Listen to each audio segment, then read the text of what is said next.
It's that time. Everything and anything basketball, presented by The Outrage. With Kajan Thiruthanikasalam and host Spencer Byers, this is Polar Opposites. And welcome everyone. Monday edition, technically Tuesday, because we're recording this really early in the morning, technically on December 12th, on 2023, 12/12. Polar Opposites, Spencer Byers, Kajan Thiruthanikasalam. And Cage, you went 2 for 3. I went 0 for 5 in the in-season tournament, so I couldn't have shot worse from the free throw line. You shot like the Raptors in the playoffs at the free throw line. The As Raptors in the playoffs. You were closer to the Raptors in the playoffs than I was. I don't know. I think you technically were percentage-wise. I was a hell of a lot worse than the Raptors. Again, That 0 for was 5 possible. myself in the in-season tournament as the Los Angeles Lakers win the inaugural in-season tournament 123-109 over those beloved on the podcast Indiana Pacers. Anthony Davis led the way, 41 points, 20 rebounds, 5 assists, and 4 blocks as the Lakers kind of stormed their way to an in-season championship. Cage. They blew out their other competition in the in-season tourney as it kind of bored its way on. As I can't even now see the games here, Cage. I'm getting a little confounded here. It's not even on their schedule. Are the games of the in-season tournament. So I will just scoot by after they beat the Pelicans in the semifinals, 133-89 over those Pelicans, and obviously had their big win in the final over the Pacers. So again, the Lakers just steamrolled their way to the inaugural championship. LeBron had 24 points, 11 rebounds, and 4 assists in the win for the yellow and purple. So Cage, and I know you're going to take a chuckle at this, the Lakers are putting up a banner.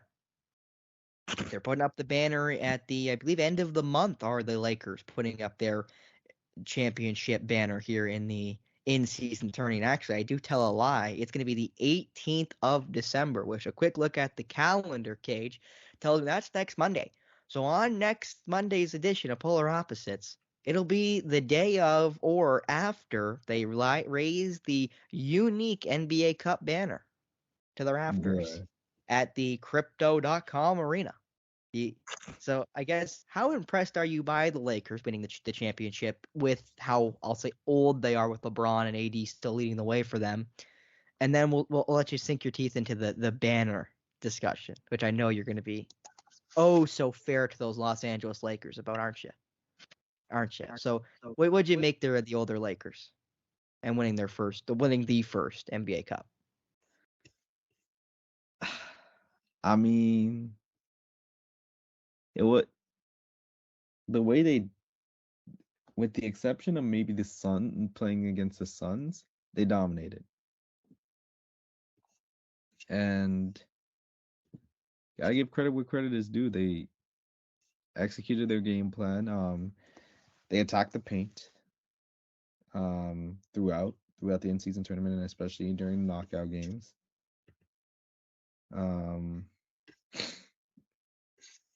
And they did what they had to do.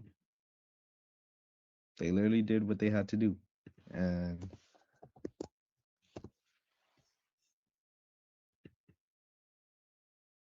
they did a heck of a job. Now people are gonna gripe with LeBron getting the in-season tournament MVP when AD had 40 and 21. It's a tournament award. It's a tournament MVP award, not based off of the finals. And LeBron had a better tournament than AD. Like had a better tournament season, in-season tournament, or whatever you want to call it. His body of work was better overall than AD's. But to hang up when you told me about hanging up a banner, I'm like, I just had to chuckle because I'm like, bruh. I'm like, what are we doing here? I know it's the first one, granted, but come on, bruh.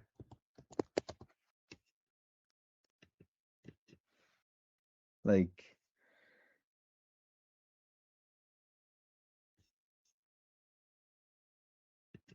in the word in the octave of Spencer Byers, what are we doing? But nah, the Lakers showed that they can play bully ball on the inside. Didn't hit a lot of threes, but they played bully ball on the inside and defend, and they got length defensively, and that's what they had, and that's what they're gonna have to go by in order to make a playoff run, to make a run to a title. But they do need a little bit more offense. They do need a little bit more offense. It struggled at times, like especially from the outside. But that's something that the Lakers are gonna have to deal with at the trade deadline. Cage, you say they didn't make a lot of threes. In the final, they went 2 of 13 from the 3-point line. That's 15% for the Lakers. So that is abysmal 3-point shooting. They shot 53% from the field. So if you exclude that 3-point percentage, that's probably close to 60% or so without doing the quick math, which I now will probably do, as the numbers are actually pretty clean to be able to do the quick math, which is actually exactly 60%. So damn am I good, Cage. Damn am I good. But also want to mention, Cage, the in-season tournament all-tournament team. Yeah, I know. A lot of all in-season all-tournament team. The tournament team, if you will. Giannis Antetokounmpo, Kevin Durant, LeBron James and Anthony Davis, and Tyrese Halliburton are your 5 players to make the all-tournament team of 2023. Not really a bad player of that group, Cage, and I think the guy to bust onto the scene of those 5 is Tyrese Halliburton. And you got to think that this is, again, just the beginning of what's going to be a great accolade year for Halliburton. You would definitely have to think so after such a performance like this from Tyrese Halliburton. And I gotta say, Spence, like that was very impressive in terms of what Halliburton had done to lead the Pacers to that place. And I wish got like the Pacers and Halliburton finally got the attention.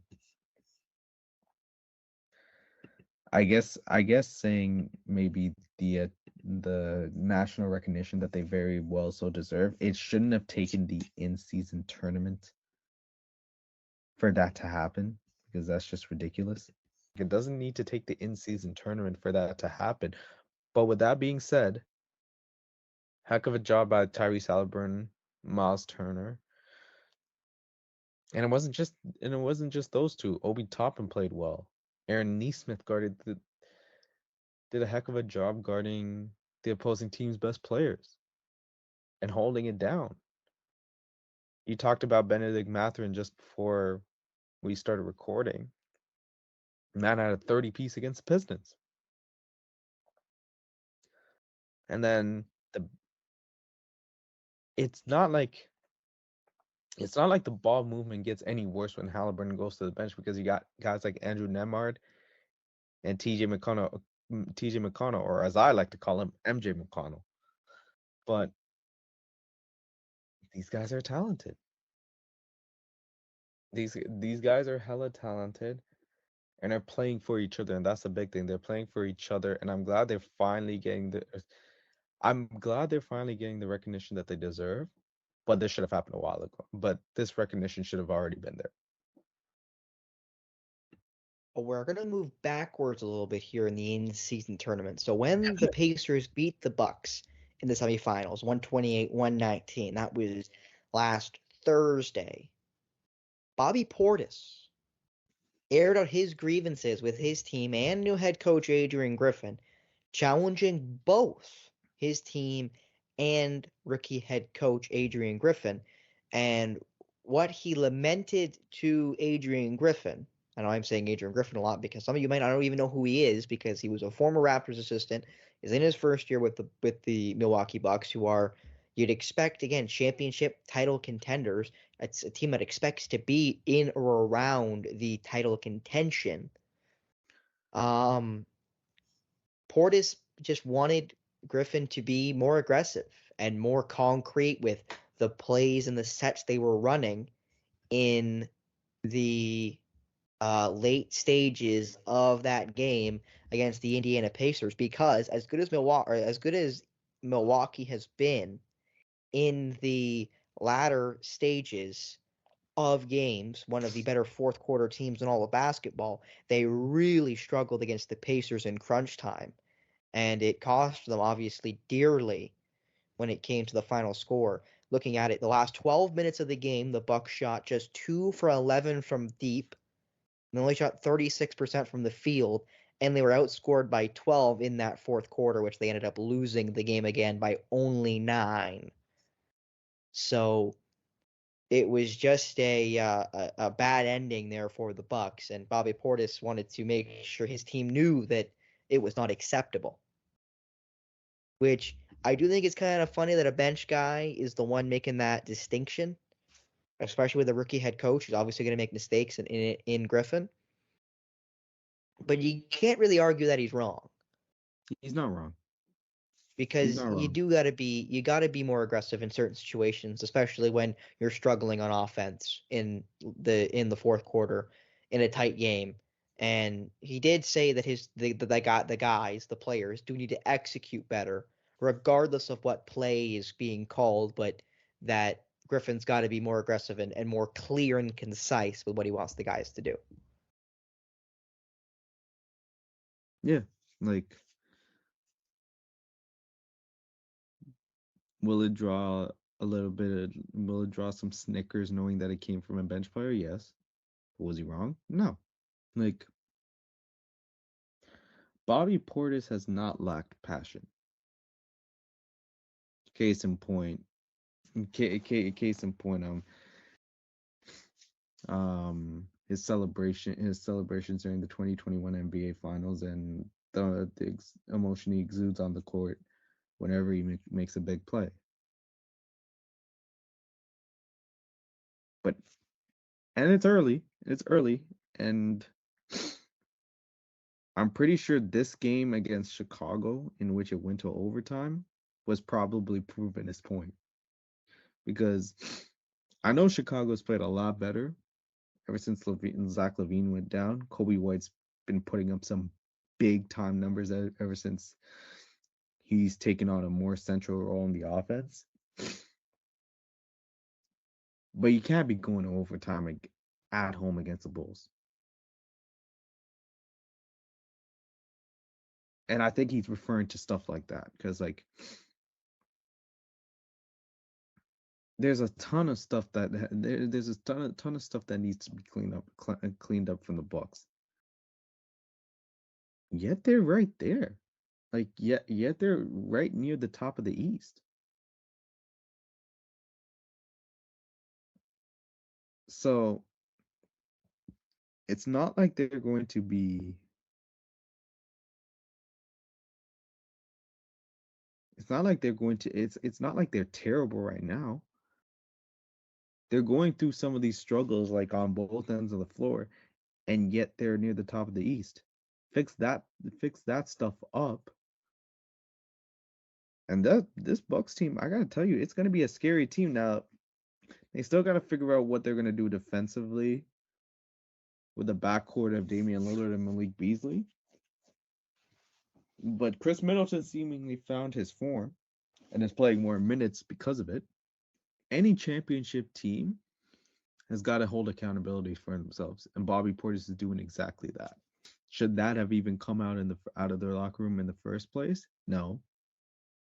That's something I'm like, that's got to stay in the locker room. But I don't have an issue with it. Maybe people will question the messenger, but the message wasn't wrong. Can't really argue with that. The Bucks are currently tied with the Orlando Magic for second in the East, only behind the Boston Celtics, who technically have the same amount of wins as both the Bucks and the Magic, just 2 less games played. They're 16-5 are the East leading Boston Celtics, while the Magic and Bucks are 16-7 currently on the season. But moving back to Indiana just for a second to mention, as much as we don't like talking about negativity on the show, it's got to be mentioned because it's historic or getting damn close, Cage. The Detroit Pistons lost to the Indiana Pacers 131-123, marking that the 20th straight loss for the Michigan-based team. That places them tied for third worst losing streak or biggest, longest running single season losing streak in NBA history.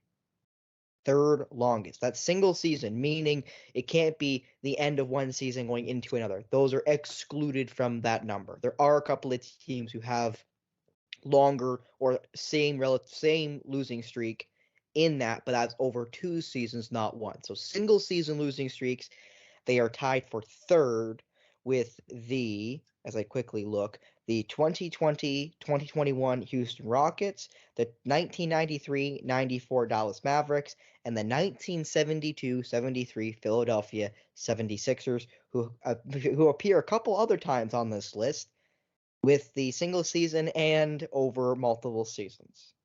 So if the Philadelphia 76ers suck, they suck a lot. But Detroit really, it's been a really horrible start, Cage. You can't use enough deplorable words to explain just how rotten the Pistons have been to start this year. And again, Cage, they're 2-23. They had a 2-1 start. Yeah. Or I believe it was 2-1 start, and now they've lost 20 straight. So I guess 2-21, pardon me, for those Detroit Pistons. And it is 2-21. So I did give them a couple extra losses there. But 2-21, they started the season off 2-1. You think maybe they found the right mix. Maybe Monty Williams has gotten them playing the right way, and then they lose 20 straight games and have tied for the third longest losing streak ever in a single season. They are three losses away from tying second with the Vancouver Grizzlies, the Denver Nuggets, and the Charlotte Bobcats. And then 26 is the magical number for tied for first, or tied for the longest losing streak ever, with the Cleveland Cavaliers of 2010-11 and the Philadelphia 76ers of 2013-14. So lots of futility in the list, obviously, of longest losing streaks ever in a single season. And the Pistons are etching their way closer to being immortalized in that list of futility. Oh man. And based off of the way these next 3 games are going to be for Detroit, this might stretch out to 23. You got Philly on Wednesday in Detroit, and then Philly again, this time on the road on Friday. Then you got the Bucks right after on a back-to-back, so good luck with that. Then you go to ATL to play the Hawks. Depending on which sort of Hawks team you might get, that could go either way, but the Hawks should win that game. I think the big game that you got to really circle is the 21st against the Utah Jazz. And it depends on how many guys come back for Utah by then, because that could be the game the streak ends. But if they can't find a way to just end the streak then, oh boy. Philly might wanna Philly will not live forever in infamy anymore. It's been rough, to put things lightly. Now I watched that Pacers Pistons game. They actually did play decent. Not defensively, but who would play decent defensively against the best scoring team in the league in the Pacers? But I digress. But they just can't find a way to win a game. and they never won a game in November. Haven't won a game in December yet. They're 1-11 at home. They finally had Oscar Thompson back in the starting lineup only because Marvin Bagley the third was hurt, and Duran was too. I think my issue with the Pistons is not because of the number of losses, it's how they're losing. And I mentioned Oscar Thompson and Jaden Ivey. They haven't really played much during this losing streak. Like Ivey's minutes have been up and down, and Thompson did start, but then he came off the bench for reasons only known to us, for reasons only known to Monty Williams, excuse me. But when you're a young team that's trying to figure out how to win and trying to learn the right way, you gotta play your young studs. And if you're trying to ride your veterans, because you mentioned this earlier, Spencer, where was Marcus Sasser too in this too? He didn't play tonight. Did not record a minute. Was a healthy scratch, technically, if you will, for And tonight's game against the Pacers. and I saw Ivy play 34 minutes and I was shook because either this guy has played 13, 12, 15 minutes, and this was the fifth overall pick in last year's draft that started a whole bunch of games last season. And is and taking his spot in the starting lineup is Killian Hayes. Killian Hayes. Like I don't know what Monty's doing. Cage, you say started a bunch of games. He started 73 out of 74 games he appeared in last year. And I assume he missed those other quick count 8 games due to injury. So he basically started his entire rookie season in the NBA. He is now started 6 out of 18, which is exactly 33% of the games this season that he's appeared in. And it's not even that. Sometimes I've seen he's the 11th guy off the bench, like 11th guy to get on the floor on that Pistons team. I'm like, yo, what are you, Monty? What in the world are you doing? And And I will mention quick, Cage, to interrupt you. He's not even playing bad. His field goal percentage was 41% from the field last year in his 31 minutes of play, and only 23 minutes per game average. 23 minutes per game. He's shooting 48% from the field, and a relatively the same 3-point percentage with less attempts. Like he is unequivocally shooting better from the floor, and He's playing and starting less. So it's not performance based. It's something else. At least it has to be something else. You'd think. it's ridiculous. It's ridiculous is what it is. And I hope this does get better for Detroit because there's a lot of guys on that team that I like. Jalen Duran, Jaden Ivey, Oscar Thompson, who was honestly a defensive stud and a fantasy stud until Monty Williams decided to, do Monty Williams things. I don't know if this is gonna get any better anytime soon. That's kind of the thing, Cage. Is you look at the Pistons and their 20-game losing streak, and you look at it's hard to pick a win because how do you pick a team they beat when they've lost 20 straight?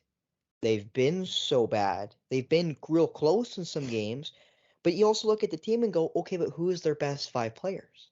Like, normally, even bad teams have an ironed out starting 5. These are our 5 best players. These are the 5 guys we're going to play upwards of 28 to 30 minutes a night, if not more than that.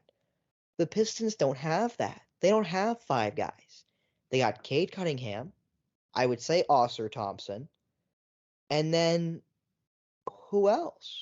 Jalen Like Duran, they just got back Bojan Bogdanovic. He's played all of 3 games this year for Detroit, so if that would have helped. They haven't won a game yet with him in the starting lineup or in the lineup in general. Is Isaiah Stewart a top 5 player for them? I'm not sure. I like Isaiah Stewart. I know you like Isaiah Stewart. I'm not sure he's a top 5 player on that team. Is Jaden Ivey? Is Jalen Duren? Killian Hayes, where's he fit in this? I love Isaiah Livers. I don't think he's a top 5 player, but he started some games last year. He started a game this year, has Isaiah Livers, former Michigan player. I love James Wiseman. I'm not sure what he is right now as a Piston. Obviously you mentioned Marvin Bagley earlier. He's been starting in certain games. I love Marcus Sasser. I know he's not one of the top 5 players, but he's a most recent draft pick. Like, who are the Pistons starting 5? Who are the 5 guys that Monty Williams trusts the most? I don't think he's found that yet. And until the Pistons find those 5 guys that they're going to start and kind of stick with, they're going to keep losing games.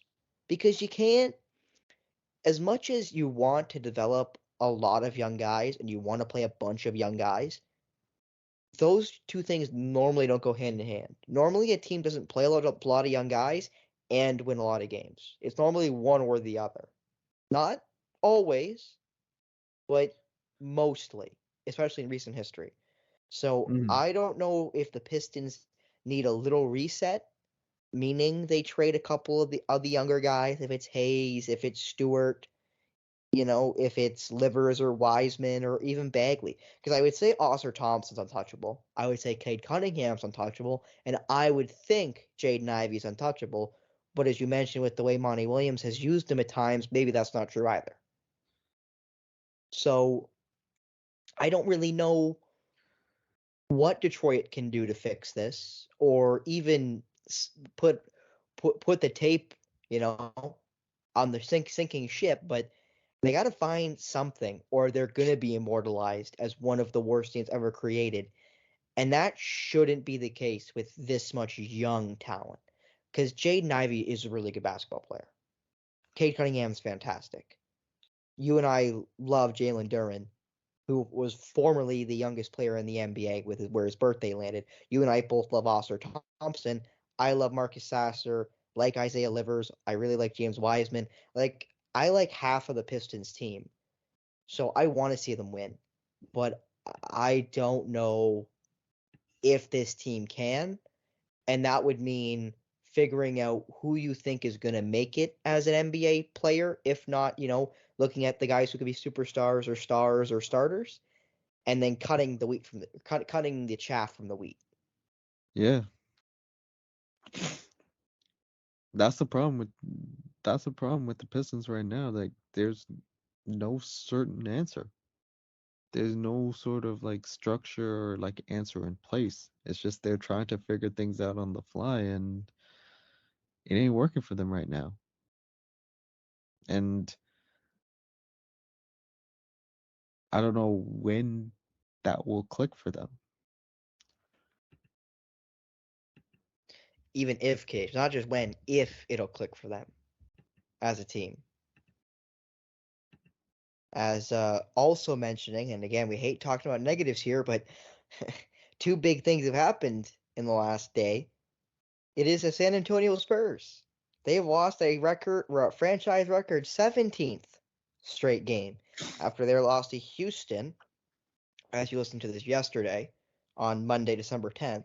93-82. They scored 82 points in the loss. Wembanyama had 15 points, 18 rebounds, and 5 blocks in the loss, did the first overall pick in last year's draft. But San Antonio, another young team, not as young as the Pistons, because the Pistons have been a lot worse relatively in the last, 5 years or so. But, the Spurs also really struggling. But Cage, you said this off air, so I'd like you to repeat it. The difference between the Spurs and the Pistons is because Greg Popovich has been there so long. Pop has played the young guys more consistently and in their roles a little more consistently so far this season, even though they've lost the last 17, have the San Antonio Spurs. And they kind of started off by like rolling with Jeremy Sohan at the point guard position. And that kind of threw everybody off guard. And naturally, they've struggled offensively, but they've stayed consistent. There's a system in place. And yes, they've been losing games, 17 in a row, might I add. But there's been a lot of close ones,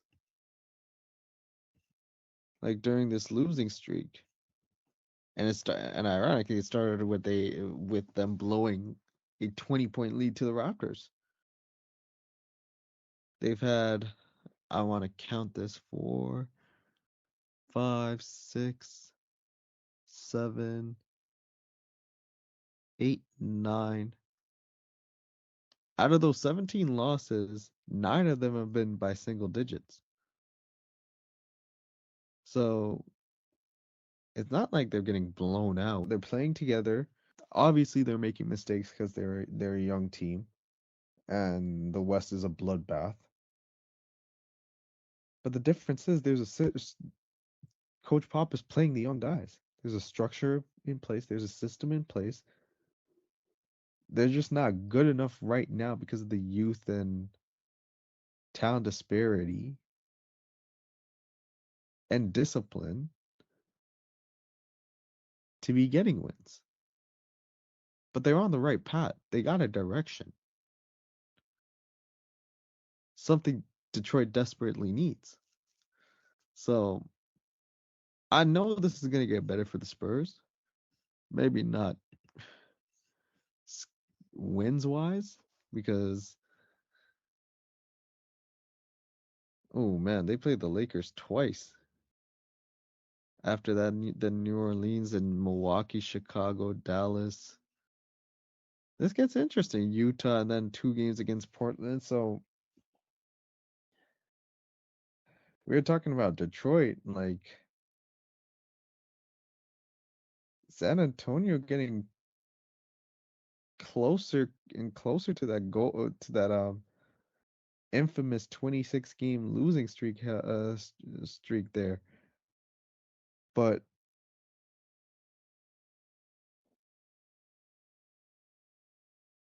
they're doing all the right things right now. It's just it's not resulting in wins. And if you're going about the process the right way and trying to go slow and steady, then you can live with that. Because at least you're getting somewhere. At least there's a direction in place. What's frustrating for me seeing the Pistons is that there's no direction. Now, kid, you're gonna like this. You mentioned Jeremy Sohan, former Baylor Bayer. Sohan is averaging the same amount of points exactly he did last year. He averaged 11 points a game last year. He's averaging 11 points a game this year, but completely different. He shot 45% from the field and 24% from three, playing the power forward. Now playing point guard, he's shooting 43% from the field, but 39% from three. His 3-point percentage has gone up exponentially. Turnovers wise, he's gone up from a 1.7 to 2.5, so basically a full turnover up from playing power forward to point guard. But he's averaging almost 2 full assists more. He averaged 2.5 last year. As I quickly go check the basketball reference number, because I think it's a little different. No, it is 2.5.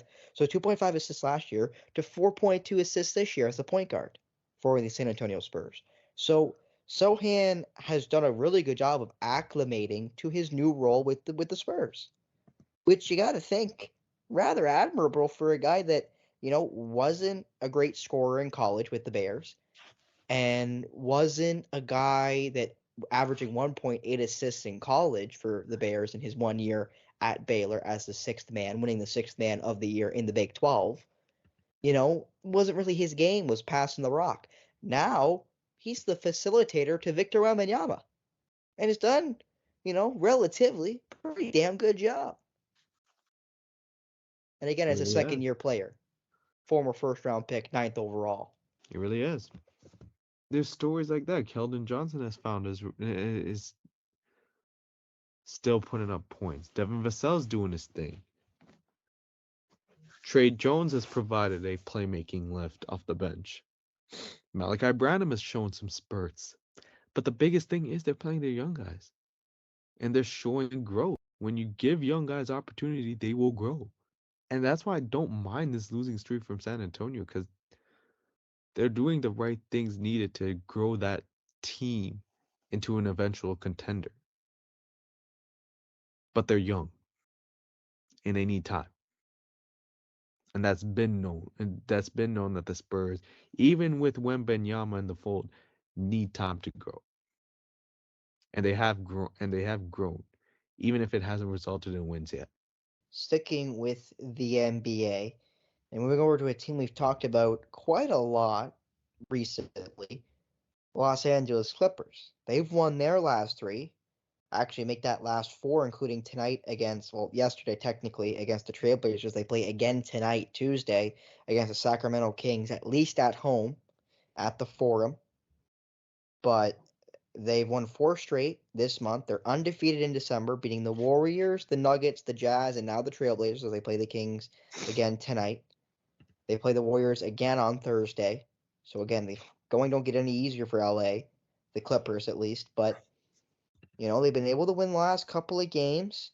And it's definitely seeming like since Russell Westbrook took that, as you and I quite upsettingly mentioned his new role on the bench to Russell Westbrook, seems like it's worked for the Los Angeles Clippers as they've been able to start getting their guys going and start getting the wins to finally pile up for the team. And you kind of knew with the amount of talent that Clippers team has, they'd find a way to get it together. Although it was sort of hilarious watching that game and seeing Moses Brown, former Clipper, burn them on the offensive glass. But that team's got a lot of offensive talent with Harden, Westbrook, Kawhi, PG, Zubac manning the middle. Daniel Tice has been a nice addition as a backup big with Mason Plumlee out now. You got guys like Terrence Mann, Norman Powell. You got Brandon Boston Jr. and Amir Coffey and Bones Highland who haven't really played much. So they've got depth. They've got offensive depth. And they're finally starting to figure things out, at least on the offensive end. Defensively, they do need a lot of work. But then again, who really does play defense in today's NBA at this point? But defensively, they do have to get better. Offensively, they can't fall into your turn, my turn mode. And Ty Lue's got, and I think this was kind of like, even though they've won 4 in a row, this kind of frustrated me watching that Clippers game versus the Blazers. When Russell Westbrook was on the floor, the Clippers offense was free flowing. They got to their spots. I think I believe he had 4 assists in like 5 minutes or 7 minutes. From like when he subbed on halfway through the first to the end of the first quarter. I didn't see him for the entire second quarter, and the offense grinded to a halt. Same thing during a stretch of the third quarter. When Westbrook was only on the floor, the offense was free flowing. But when Harden was on the floor, against a young team like the Blazers who are athletic and like to run, the offense just grinded to a halt, and it's just like late shot clock situations, ISO, no player or ball movement, the ball sticking, and the offense just ground to a halt, just grinded to a halt. And you can't have that. And you can't have that if you're playing better teams. So it's still going to be a work in progress throughout this season because they never really had a training camp together, at least Harden and the rest of those guys. And Harden's still trying to work his way back into game shape. But There's a lot of talent on that team that talent-wise is a championship contender. Health also plays a role and chemistry does too. So this is going to be an ongoing process to see how this team is going to shape up come not only All-Star break but also come the start of the playoffs. Now, a team that isn't in title contention and ironically is seen as more a defensive team or it lacks that defensive identity You are your mean Toronto defense? Raptors, Cajun. Defense?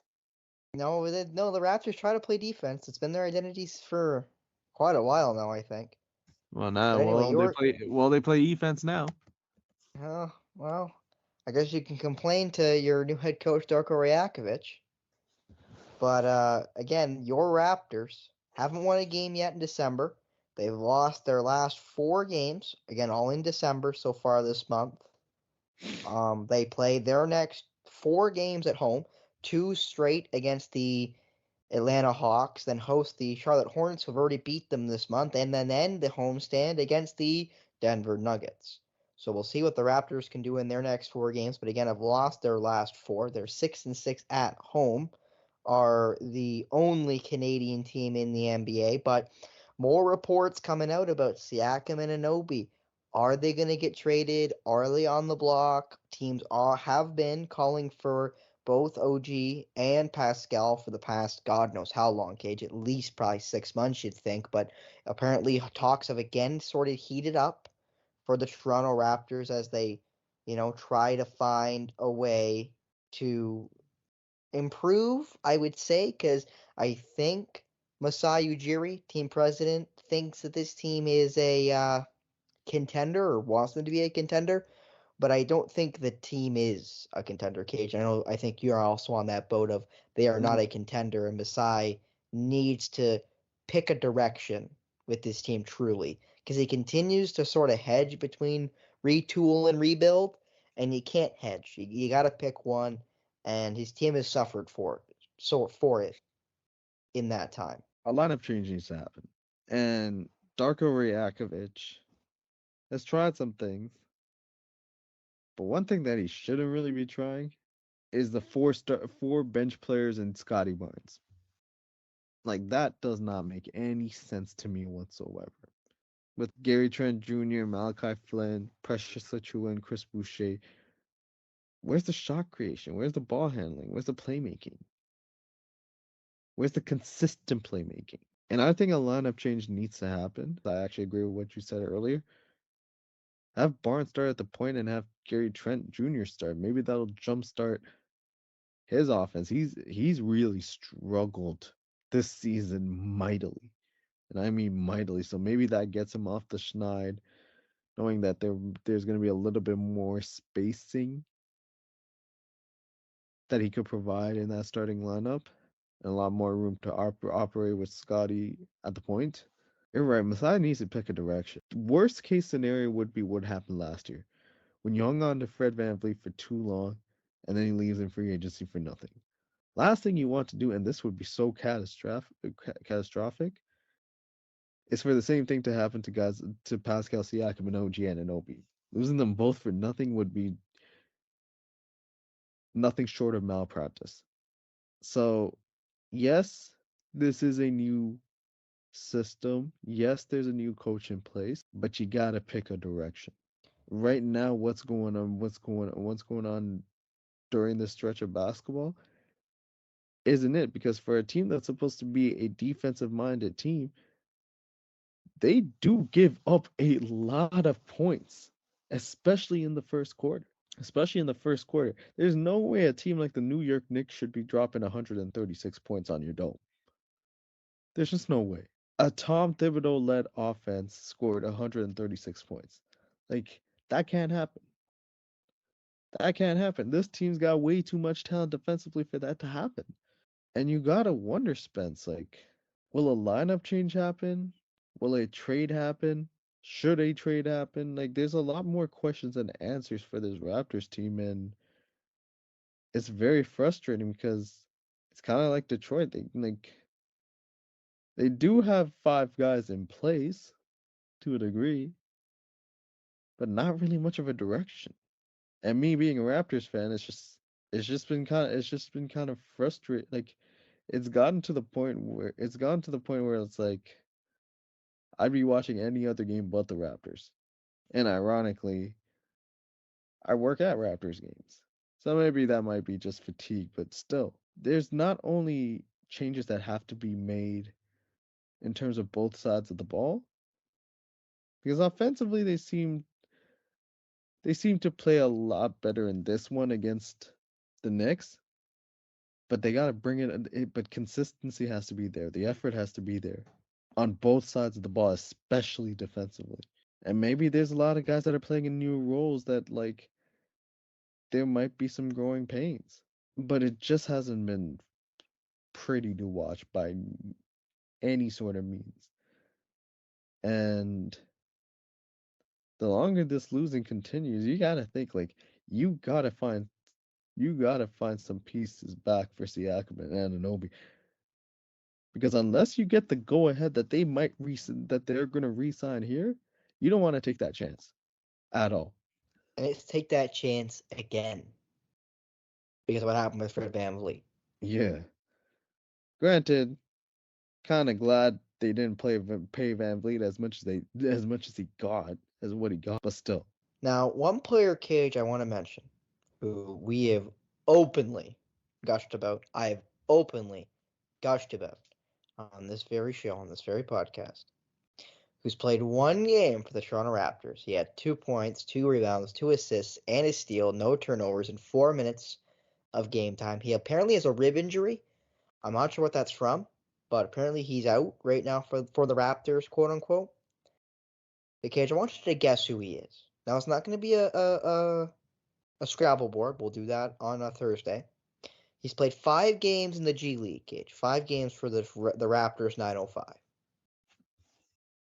He played 33.5 minutes in those 5 games. He's averaged 15.8 points on 40% shooting, 40% from the field, 8.4 assists, 3.8 rebounds, 1.4 steals on only 2 turnovers a game. Who do you think that is? Marquise Noel. That is the guy that you and I both love, former Kansas State Wildcat, Marquise Noel. The Raptors need to find a spot for this young man. He's actually older than me. He's younger than you. 23 years young is Marquise Noel. Undrafted free agent A lot of pickup. NBA players are younger than me. Let's be real. A lot of stars too, might I add. But anyway, I am Marquise old. Noel, undrafted free agent for the Toronto Raptors. I wish the Celtics picked him up. Those many moons ago. I mean, they did pick But up Rexdale native Delano Benton. yeah, trade me Marquise Noel for Delano Banton any day of the week. Anyway, they Hey got to man, find a way to if get Marquise Boston wins Noel the in the title, lineup. Toronto wins the title too with Benton there. Whatever you say. As long if Tatum's there, I'll go. If Tatum ain't there, I don't need to see the chip. Anyway, they got to find a way to get Marquise Noel in the lineup, man. And I don't know if this rib injury that I keep seeing on every site is, why he's not playing for either the G League team or the NBA team. But there's 2 things that have to happen with Marquise Noel. Either you stick him on the 905 team and you just let him start the 33.5 minutes he's averaging or more, or you give him true minutes on the bench for the Raptors. And I get you can't predict how many minutes he's going to get, Cage. I do understand that. But you can't put him on the Raptors bench and then just not play him. That's just a waste of his time. He's not going to get any better. And already being 23, I'm not going to say there's not development to be made there, because obviously there is. But as a 5'7" point guard in Marquise Noel, there's going to be a ceiling there, defensively especially. So you have to get him developed as quickly as possible. So him sitting on the NBA bench ain't going to help him. He's not a 19-year-old kid. He's not an 18-year-old kid. He's not even a 20-year-old kid. Right? So the Raptors need to find a way to get Marquise Noel either NBA minutes or leave him with the 905 and let him get exponentially better, or at least get acclimated to what the NBA speed could look like. because he's obviously shown with the 905 team, even in only 5 games. I think he can play in the NBA. No, I'm not saying he should start, even though I'd love to see him start, by the way. But he can play in the NBA. He's a great passer. He's a decent scorer. He can shoot the rock from 3. He hasn't turned the ball over a whole lot. Again, 8.5 assists just about to 2 turnovers a game. It's pretty damn good assist to turnover ratio for a small guy like him. And I'm using that slender height as a positive rather than a negative. Because he's what the Raptors don't have.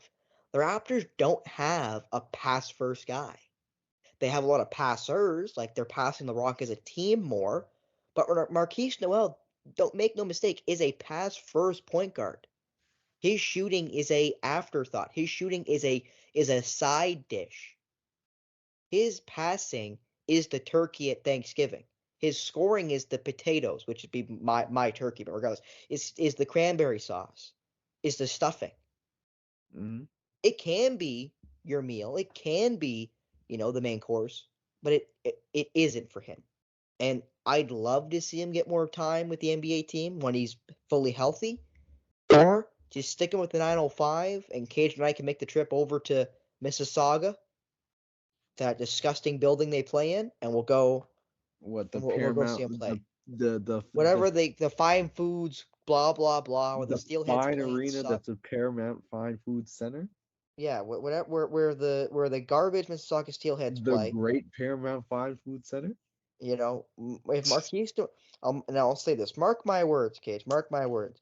If Marquise Noel goes back to the 905 for a consistent number of games, I want, and I'll say I plan to go to a 905 game because I want to see this young man play. I keep saying young man, even though he's technically older than me. I want to see him play.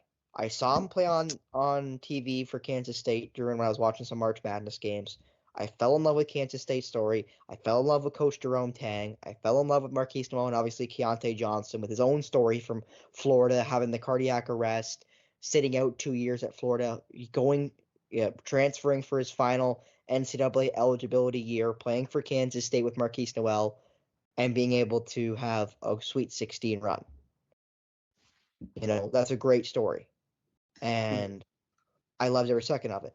But they need to find a way to get him, Marquise Noel, in the lineup or give him consistent minutes at the 905 level, which he's already gotten so far this year. But they got to find a way to get Noel spots because he's good enough to play in the show. They just got to find a way to get him involved, at least more consistently, especially with a guy like Grady Dick, who's really struggled this year. Jaden McDaniels has really struggled this year percentage-wise. Even Otto Porter hasn't been what the Raptors probably would have hoped he'd be off the bench for him. So I'd love to see Marquise Noel get some more minutes, especially if the Raptors do decide to sell, which I think they should.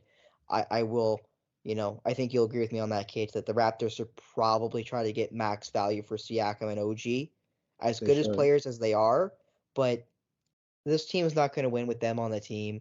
They're just not. Like they're not good enough with them. You might as well do the Sam Presti route, get all the draft picks you can, get all the young guys you can, and try to become a good young team. And then you give minutes to Marquise Noel and Malachi Flynn and Grady Dick and Jaden McDaniels, who's also a rather young guy at just 25 years young. And see what you can do. Or I probably should say Jalen McDaniels. I thought it was Jaden McDaniels, I think he's with Minnesota actually, former Washington. It's Jalen McDaniels from SDSU from San Diego State. But regardless, give some of these young guys, even Precious Achua, who's only 24, give some of these younger guys more minutes and see what you got in them before you start making choices on who's going to stick around and who's going to go from your assuming rebuild, with Scotty Barnes being obviously the star in the forefront, the superstar of that rebuild. To finish us off, Cage, here, we're gonna take a little bit of a roundup here of the NCAA.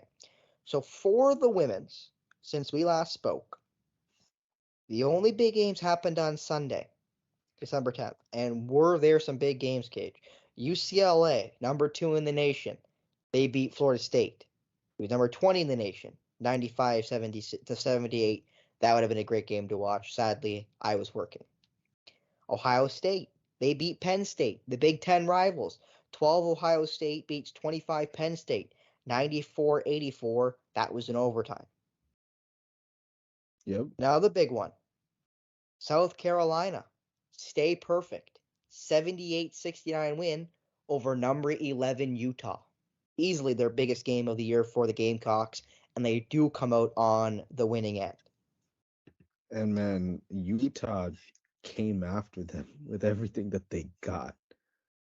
Because South Carolina started that game off well, being up 11 at the first quarter after the first quarter, and not will South Carolina make a statement and run away with it. Utah just kept fighting back.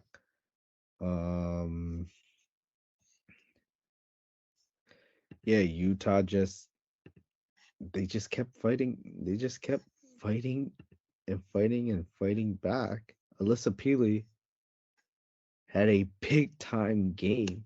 She's only scored less than 20 points twice. Utah scored 69 points. She had 37. So more than half of their points. And shot 15 and 23 from the field, 3 of 6 from downtown, 4 of 4 from the free throw line. So man, like, talk about carrying a team offensively. Philly was exactly that. The only upset of the day, Washington beats Washington State. Washington State number 21 in the nation. Washington, the Huskies, unranked. They win 65-55. And then the last big game, UConn, back in the win column. They beat North Carolina, freshly ranked, 76-64. Paige Beckers had 26 points and 4 blocks and 3 steals in the win for the Huskies over the Tar Heels. So, again, a big win there for Beckers and her UConn team that's had its struggles throughout this year, but they've also had some big wins and a lot of big games against a lot of really good competition. All their losses have been to ranked teams. So it's been a murderer's row for the Huskies, and they've had some big wins in those big losses. So you can't really fault them there. And you also got to give them credit again for fighting against those big bad teams that most other college teams would have wanted no part of. No part of. And then since we last spoke with the NCAA on the men's side, Saturday's big onslaught of games went off without a hitch. Tennessee beats the Illini, 17 beats 20, 86-79 did the Volunteers. So the Illini might not be ranked the next time we come to the polls as good as they've been this year. Purdue did beat Alabama, but it was a damn close game, 92-86 in favor of the Boilermakers. Zach Edey had 35 points and 7 rebounds in his homecoming. Braden Smith took over the show, though, Cage. He had 27 points, 5 rebounds, and 8 assists in the win. While over on the Alabama side, Mark Sears had 35 points in the loss. He shot 52% from the field and 50% from 3, and that was 8 makes on 16 attempts from beyond the arc. So that was a great game between two really good teams. In fairness to Alabama, who are now unranked, have been ranked this season. Another big one, Cage. Arizona beat Wisconsin. We talked about the Badgers being freshly ranked, and they had a tough game coming up after Michigan State. They lose big. 98-73 win for the number 1 team in the nation, the Wildcats, who continue to just roll their way throughout a conference play. And a couple upsets, though, later in the day. BYU, 14. They go down to Utah unranked, 73-69. Colorado State, 13th in the nation. They go down. They lose to St. Mary's, 64-61. And the Gonzaga, the big one, the Bulldogs, number 7 in the nation. They lose to unranked Washington, 78-73. And the Zags out of conference play, ironically, doesn't get any easier, as upcoming for them before they hit their conference play are the Huskies, the number 5 the UConn Huskies. they get to play them. They get to host them, though, at least in Spokane. But that's still not an easy game for Gonzaga. Their last game before their conference play starts in January, Cage, they got to play SDSU, San Diego State University, who are currently, at least were ranked number 25 in the nation. I think they just fell out of the polls, but good team is SDSU. They're a well-oiled machine, and they're not going to be an easy night out either. They're for the Washington-based club. And Go ahead. I'm not sure if you mentioned Miami. Not yet. I was just about to get to that, Cage. Games that just happened on Sunday. So that was all happening Saturday, December 9th. The games that happened on Sunday to end the weekend, the Hurricanes, number 15 in the nation, get blown out again. They lost big to Kentucky 95-73, but that was the Wildcats. That was another ranked team. This time, it was to an unranked opponent, Colorado, boat race.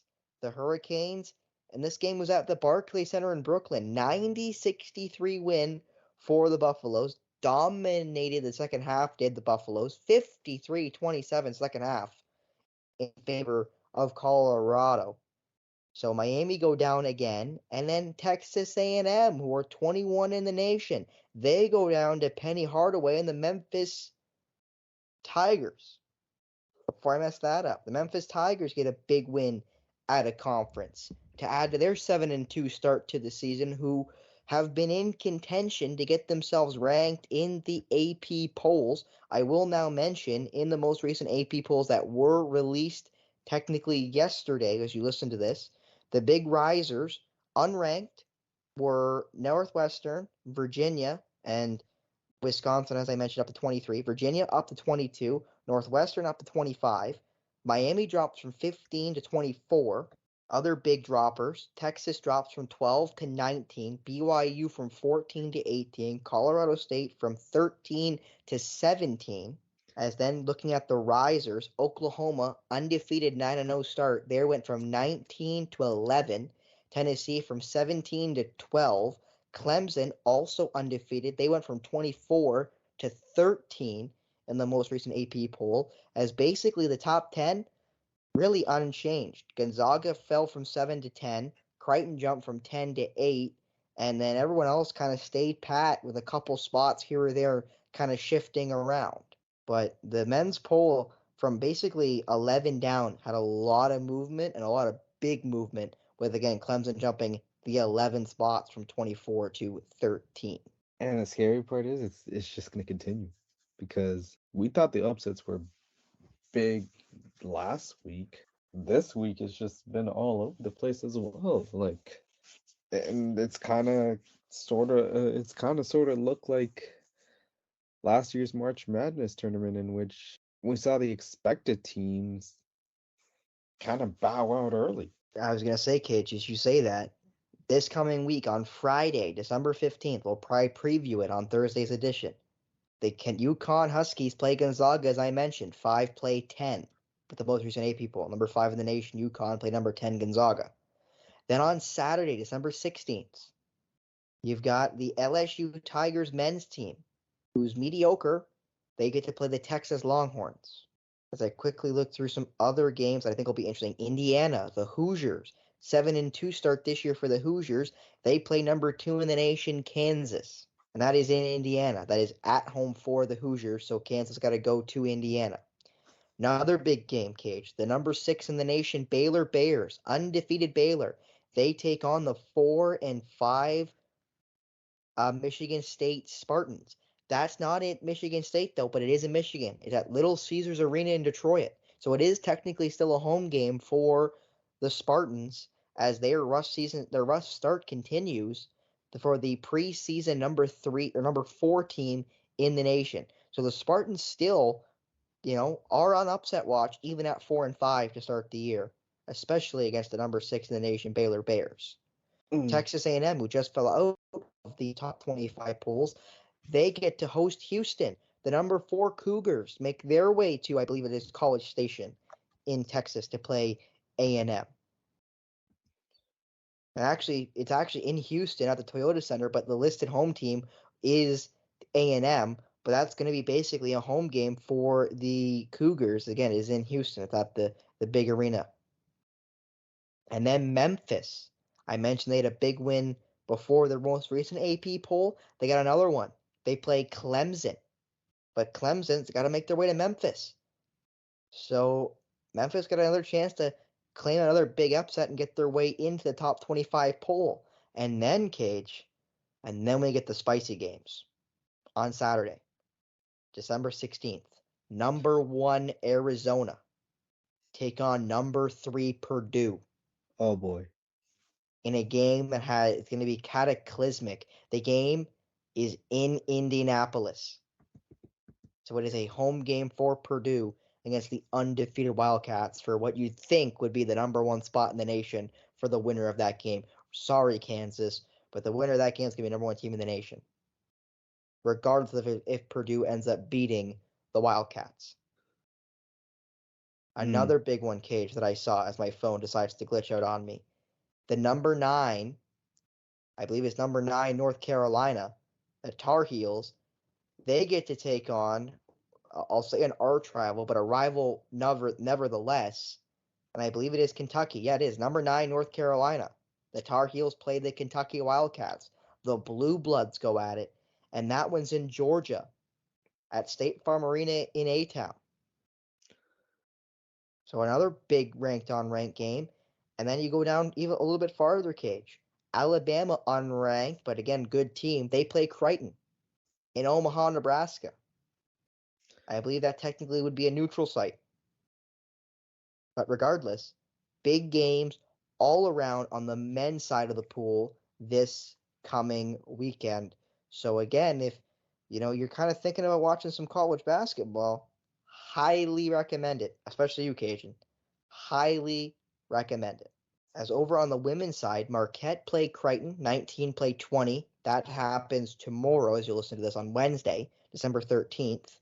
Sliding down to the weekend, some other big games on Saturday, December 16th. So if you don't want to watch men's basketball, why not watch some women's? The Louisville Cardinals, they make their way to Connecticut to take on the UConn Huskies. That's 17 versus 18, UConn versus Louisville. The Miami Hurricanes, undefeated and 24th in the nation, take on Baylor, number 10 in the nation, undefeated. That's in Arlington, Texas. Another big ranked game there on the women's side. Those are the two real big ones there on the women's side of ranked games. But South Carolina also in action. NC State, number 3 in the nation, they're in action. Iowa with Caitlin Clark, number 4 in the nation, they're in action on Saturday, December 16th. So lots of big games going around the NCAA coming up here, Cage. And it's going to be a lot of shaking around in the AP polls you'd expect when we come to next Monday's edition of Polar Opposites. There is going to be a massive shakeup on both the men's and women's sides. They call that tournament March Madness, but hey, seems like the madness may have just started I don't know, like 3 or 4 months early. You may be right, and we're going to end with this. Try to end this quick, as we've gone a little longer than I expected, but I usually do that when I talk about college basketball. I always seem to go long. Bronny James has made his NCAA debut. Obviously, LeBron's son made his debut for UCLA, USC, in a loss, sadly, to Long Beach State, 84-79 in overtime. Bronny had 4 points, 3 rebounds, 2 assists, 2 steals, a block, no turnovers, no fouls in 17 minutes of play. So stuff in the stat sheet, just like his dad. And as you clap Cage there in the background, it is great. Oh, also, he also shot 1 for 2 from the free throw line. So really following his dad's footsteps is Bronny James. So great sight to see Bronny. Obviously, you would like to see USC win his first game, but it's still great to see Bronny not only play his first NCAA game, but have a relatively good night, having, 2 steals, a block on defense, having 2 assists, having 3 rebounds, those 4 points, I think you would have saw the clip, Cage, with the chase down block he had Man, of his block. It was a chase down block that you would say is LeBron-esque by his son. You know, I'll say it was a picture perfect opening game for Bronny James. And again, it is just one of many games for his NCAA career coming up as USC's next game will be against Auburn on the 17th. So that's Sunday coming up. They will make their way to Alabama to play Auburn. So we'll see what he can do in his next game as a Trojan. whether he stuffed the stat sheet or not, don't matter to me. He's healthy and on a basketball court, which months ago I didn't even think that would be possible. So good for Bronny, and hope he just gets back in the groove of playing basketball, and then the improvement will happen from there on out. But happy for him. Very happy for the James family and especially Bronny making his debut in the NCAA. One of many things to come for that young man. I can call him a young man. I think I am older than him.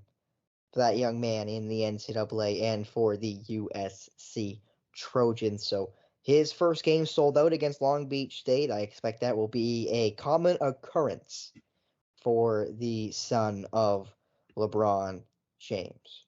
But kids, I think that'll do it here for us. Before we keep you any longer, if you made it all the way to the end, man, are you a trooper. But for Kajan Thiruthanikasalam, I'm Spencer Byers. Thank you so much for tuning in. We will see you on Thursday for another edition of Polar Opposites here on the Outrage Inc.